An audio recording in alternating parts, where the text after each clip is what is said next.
দর্শক সবাইকে আমন্ত্রণ শুরু করছি আজকের এন্টারটেইনমেন্ট 24 দেশ বিদেশের বিনোদনের নানা খবর সাথে নিয়ে আছি আমি শাহরিন জেবেন। কুমিল্লার মুরাদনগরে এক নারীকে ধর্ষণ ও নির্যাতনের ঘটনায় দেশের সাধারণের মতো ক্ষুব্ধ শোবিজ অঙ্গনের তারকারাও। ধর্ষকের শাস্তির দাবিতে যেমন সরব হয়েছেন তেমনি প্রতিবাদের ভাষায় সোশ্যাল মিডিয়ায় স্ট্যাটাস দিয়েছেন নুসরাত ফারিয়া, তমা মির্জা, মৌসুমী হামিদ, আরশ খান, প্রার্থনা ফারদিন দিঘি সহ আরও অনেকেই। মানুষ আর মানুষ নেই, পৃথিবী শেষ হয়ে যাচ্ছে, কারণ আর কোনো মানুষ থাকবে না খুব শীঘ্রই। মুরাদনগরের নারী নিপীড়নের ঘটনায় প্রতিবাদ জানিয়ে কথাগুলো নিজের ফেসবুক পেজে লিখেছেন অভিনেত্রী মৌসুমী হামিদ। 2 হাত জোর করা ইমোজি দিয়ে চিত্রনায়িকা নুসরাত ফারিয়া লিখেছেন স্টপ রেপ। হ্যাশট্যাগ দিয়ে আরেক নায়িকা প্রার্থনা ফারদিন দিঘি লিখেছেন ধর্ষণকে না বলুন, এর বিরুদ্ধে রুখে দাঁড়ান, নীরবতাই সমর্থন, ধর্ষণ বন্ধ করুন। আজমেরি হক বাঁধন প্রতিবাদ জানিয়ে ফেসবুকে ইংরেজিতে 2টি বিশাল স্ট্যাটাস দিয়েছেন, যার একটিতে তিনি লিখেছেন ধর্ষণ একটি ভয়াবহ অপরাধ, ধর্ষণ তৃপ্তিদায়ক কোনো বিষয় নয়, আর অন্যটিতে নিজেকে এই দেশে নিরাপদ ভাবতে না পারার কারণ জানিয়েছেন। অভিনেত্রী তমা মির্জা ফেসবুকে একটি প্রতীকী ছবি শেয়ার করে লিখেছেন মুরাদনগর, কুমিল্লা, বিভৎসতা, লজ্জা। এদিকে রাতেই ফেসবুক লাইভে এসে মুরাদনগরের ঘটনায় প্রতিবাদ জানিয়েছেন স্ট্যান্ড আপ কমেডিয়ান ও অভিনেতা সাইদুর রহমান পাভেল। কুমিল্লাবাসী যারা, মুরাদনগরে যারা আছেন, যারা করছে অবশ্যই আপনারা জানেন, দেখছেন, সবাই এক হয়ে আন্দোলন করেন, আমরা আছি ভাই। দেশের প্রতিটি মানুষ যেন শান্তিতে বসবাস করতে পারে, প্রতিটি নারী যেন নিরাপদে চলাফেরা করতে পারে, প্রতিটি অন্যায়ের সঠিক বিচারের পাশাপাশি প্রতিটি ধর্ষকের ফাঁসি প্রত্যাশা করেছেন মিশা সওদাগর। মুরাদনগরের ঘটনায় জানিয়েছেন তীব্র নিন্দা ও ঘৃণা। ব্যাচেলর পয়েন্ট খ্যাত নির্মাতা কাজল আরিফিন অমি তার ফেসবুকে লিখেছেন নিশ্চয়ই মানুষ তার কর্মফল ভোগ করবে। আরেক নির্মাতা মোহাম্মদ মোস্তফা কামাল রাজ লিখেছেন মুরাদনগরে যা ঘটেছে তাতে গভীর ঘৃণা আর প্রতিবাদ জানাই। তরুণ শিল্পী অয়ন চাকলাদার লিখেছেন ধর্ষকের প্রতি ঘৃণা, ঘৃণা এবং ঘৃণা। ছোট পর্দার অভিনেতা আরশ খান লিখেছেন কাপুরুষত্ব যখন চরম পর্যায়ে পৌঁছায় তখন তা কুপুরুষত্বের রূপ নেয়। জন্ম পরিচয়হীন না হলে একজন নারীর সাথে এমন করা সম্ভব না। চিত্রনায়ক জিয়াউল রোশন লিখেছেন কুমিল্লার মুরাদনগরের ঘটনায় ধর্ষকদের একটাই শাস্তি চাই, জনসম্মুখে ফাঁসি। সঙ্গীত শিল্পী দিনাত জাহান মুন্নি তার ফেসবুক ওয়ালে 2 হাত জোর করা ইমোজি দিয়ে লিখেছেন দোহাই আপনাদের, যার যা ক্ষমতা নিয়ে নেন, শুধু বাংলাদেশ আর দেশের মানুষগুলোকে ভালো থাকতে দিন। এদিকে তরুণ সঙ্গীত শিল্পী ও অভিনয় শিল্পী পারসা মেহজাবিন পূর্ণি লিখেছেন বিবস্ত্র বাংলাদেশ। মাকসুদুল হকিমু, চ্যানেল 24। 90 দশকের জনপ্রিয় গান দিয়ে দর্শক মাতালেন ব্যান্ড অ্যাশেজ, মেঘদল ও চার্চফোর্ড।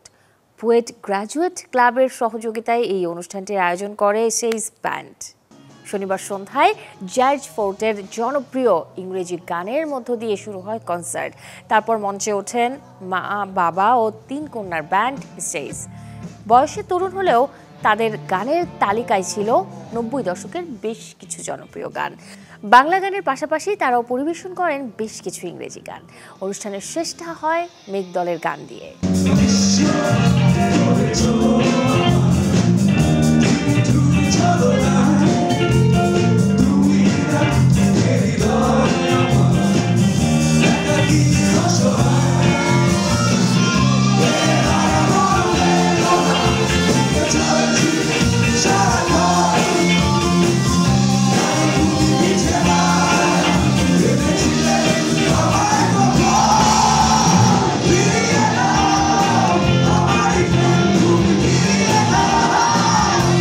নতুন গানে কণ্ঠ দিলেন মিলন ও পূজা।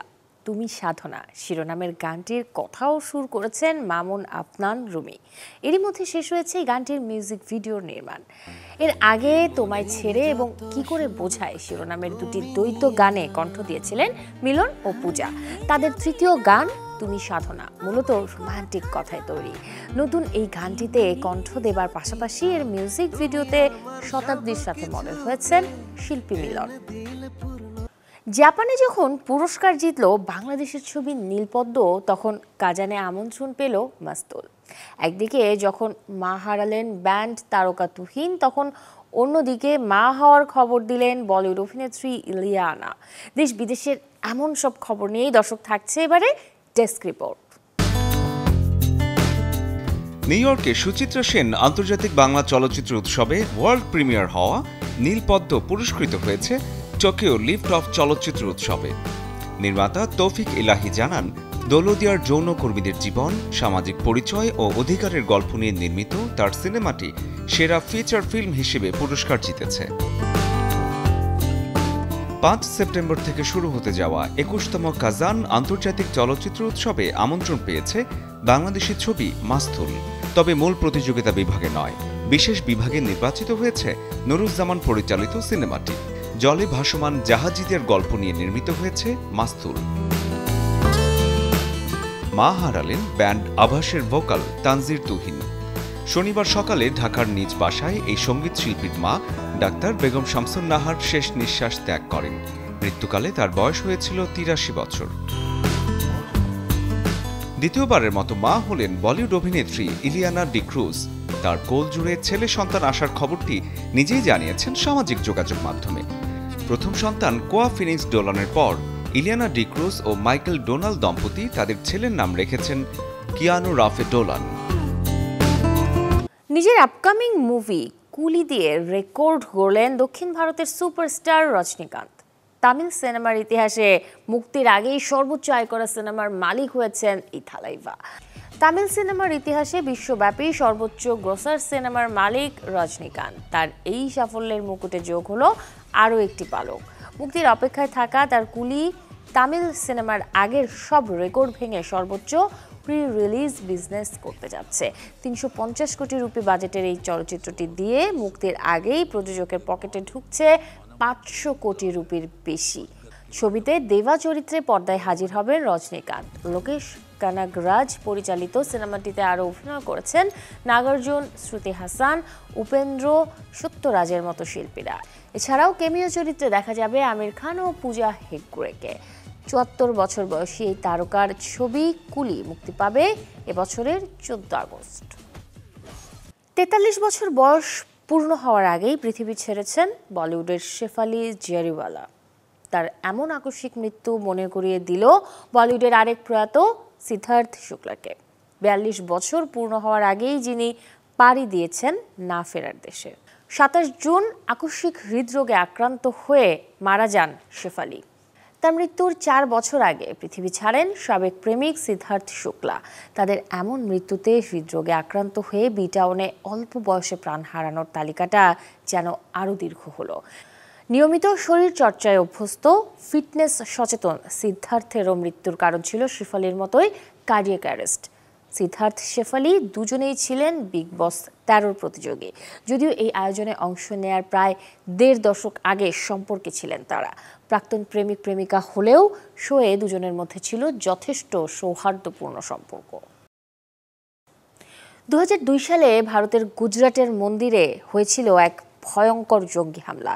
সেই ঘটনাটিকে এবারে সিলভার স্ক্রিনে তুলে ধরেছেন নির্মাতা কিং ঘোষ। অক্ষরধাম নামের যেই ছবিটিতে একজন সৈনিকের চরিত্রে অভিনয় করেছেন অক্ষয় খান্না। এই সিনেমাটি মুক্তি পাবে 4 জুলাই। 2022 সালের 24 সেপ্টেম্বর গুজরাটের গান্ধীনগরের অক্ষরধাম মন্দিরে চলছিল প্রার্থনা। হঠাৎই 2 সশস্ত্র জঙ্গি ঢুকে পড়ে মন্দিরে। শুরু হয় বেপরোয়া গুলি বর্ষণ ও বিস্ফোরণ। মুহূর্তেই রক্তাক্ত হয়ে ওঠে পবিত্র এই স্থান।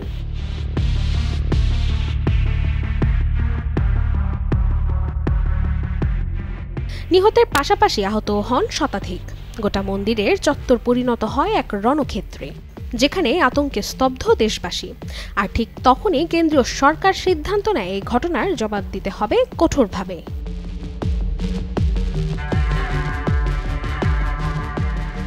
মূলত এই সত্য ঘটনাকে কেন্দ্র করেই নির্মাণ করা হয়েছে অক্ষরধাম সিনেমাটি। কেন ঘোষ পরিচালনায় যে সিনেমায় মূল চরিত্রে অভিনয় করেছেন অক্ষয় খান্না। তাই অপেক্ষা করুন চলতি বছরের 4 জুলাই পর্যন্ত, কারণ আসছে শুক্রবার প্রেক্ষাগৃহে মুক্তি পেতে যাচ্ছে গুজরাটে ঘটে যাওয়া অপারেশন বজ্রশক্তির উপর ভিত্তি করে তৈরি এই cinema Akshardham. Desk report, channel 24। 10 বছর পর আসছে ফ্যান্টাস্টিক ফোরের পঞ্চম কিস্তি the fantastic four first step. Marvel কমিক্সের জনপ্রিয় সুপারহিরো টিমের এবারের গল্পে 4 সুপারহিরো চরিত্র রক্ষা করবে মহাবিশ্বকে। মার্বেল সিনেমাটিক ইউনিভার্সের এই ছবিটি হতে যাচ্ছে ফ্যান্টাস্টিক ফোরের দ্বিতীয় রিবুট। যে নতুন টিমে এবারে থাকছেন Pedro Pascal, Vanessa Kirby, Joseph Quinn সহ আরও অনেক পরিচিত মুখ।